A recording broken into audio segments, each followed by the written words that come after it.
no le han autorizado a Telmex tener televisión de paga. Primero se formó un cartel, luego estaba en total que no ha tenido televisión de paga que le haya autorizado ningún gobierno, incluyendo el de López Obrador, que nos había dicho que sí. Paren todo un segundo. Slim dijo algo en su conferencia que se me quedó grabado y que resume todo el debate sobre la calificación de Moody's en una sola frase: que las calificadoras deberían ver en qué está invirtiendo México, no solo cuánto debe.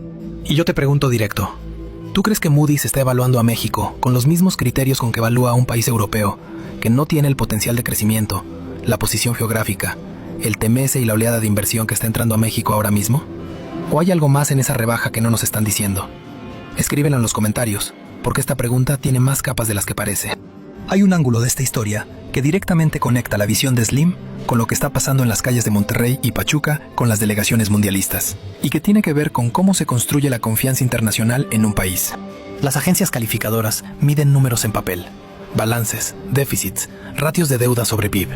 Lo que no miden es la confianza real, la que se construye cuando una selección del otro lado del mundo elige tu ciudad para preparar el torneo más importante de su historia.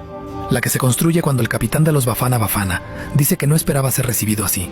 La que se construye cuando la inversión japonesa en México supera la que Japón tiene en Alemania, Francia o Brasil combinados, con 1.300 empresas operando en territorio mexicano. Eso no aparece en el modelo de Moody's, pero aparece en las decisiones reales de los que están poniendo dinero y reputación sobre la mesa. Y Slim lo dijo con claridad: los empresarios que se están reuniendo en el Consejo Nacional de Inversiones ya están comprometiendo proyectos concretos: carreteras, gasoductos, vivienda, infraestructura energética. No son promesas, son contratos en proceso. A mí lo que me encabrona de la rebaja de Moody's es el timing. La rebaja llega en el momento en que México está en el centro del mundo por el Mundial 2026, en el momento en que el nearshoring está trayendo inversión récord de Asia y Europa, en el momento en que el salario mínimo lleva años creciendo y el Infonavit tiene capacidad de crédito triplicada, en el momento en que Slim está comprometiendo $5,000 millones propios.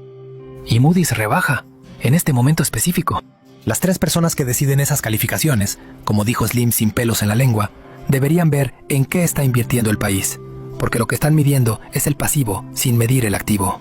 Es como evaluar a una empresa en crecimiento viendo solo la deuda y sin ver la cartera de contratos firmados, la expansión en marcha y el momento de mercado que está aprovechando.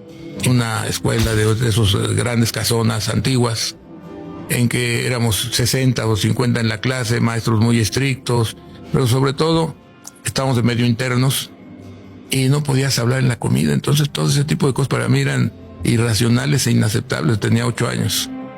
Entonces, bueno, pues regresé como a los 8 días o 10 días a decirle a mi papá y a mi mamá que no aguantaba yo esa escuela, que no podía hacer. Y tuvo la inteligencia de mi papá de regresarme a mi kit.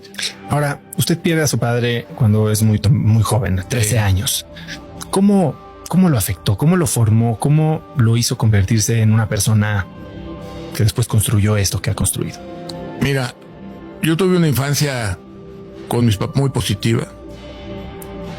Como te decía, oye, para echarme una chillarita ahí y que me cambie de colegio, pues es como una, no sé, fue algo que no es fácil que un papá haga eso, que unos papás hagan eso, de que ya que lo metieron en una escuela para que se eduque mejor y para que aprenda más y no sé qué, a llevarte a la otra escuela, ¿no? Esto me recuerda a cuando muchos de nosotros pedíamos un crédito y el banco nos lo negaba no porque no pudiéramos pagarlo, sino porque el sistema estaba diseñado para mantener afuera a los que venían de abajo. A México le están haciendo exactamente lo mismo. Lo evalúan con criterios que no fueron diseñados para medir su tipo de economía, su tipo de momento y su tipo de potencial. Hablemos de Pemex, porque Slim lo nombró como el principal problema económico de México, y eso también merece contexto.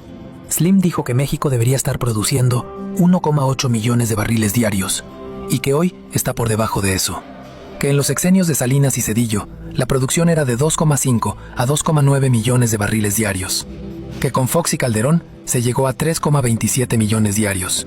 Y que esa caída en producción, combinada con una estructura de costos pesada y deuda acumulada, es la fuente real del problema fiscal que Moody's está usando para justificar su rebaja. Pero Slim también dijo algo que muy pocos están repitiendo, que tiene un campo petrolero llamado Ixachi, con 35 pozos activos, produciendo en promedio 5.000 barriles diarios cada uno, con 20 pozos más por perforar, que en 2 o 3 años pueden sumar 200.000 barriles adicionales diarios. Que tiene 19 equipos de perforación, 12 de ellos parados más de 12 años, que ahora están volviendo a trabajar. Que está negociando con Pemex para financiar las perforaciones a 21 meses por pozo, con retorno garantizado del mismo campo. Eso no es el retrato de un sector petrolero agonizante. Es el retrato de un sector con activos reales, con tecnología disponible y con capital privado dispuesto a entrar. Lo que falta no es el potencial. Lo que falta es resolver la burocracia y la estructura de costos que hace que Pemex opere con pérdidas sobre activos que en manos privadas serían enormemente rentables. Volvamos al Mundial, porque hay un dato que une perfectamente la historia económica con la historia deportiva y que nadie está conectando. México va a organizar el partido número 1000 en la historia de las Copas del Mundo. Ese partido ocurre el 20 de junio en el Estadio Monterrey, cuando Japón enfrenta a Túnez. 96 años de historia del fútbol mundial, desde Uruguay 1930 hasta hoy. Y el partido número 1000 ocurre en México, en Monterrey, en una ciudad que Carlos Slim conoce bien, porque sus empresas de telecomunicaciones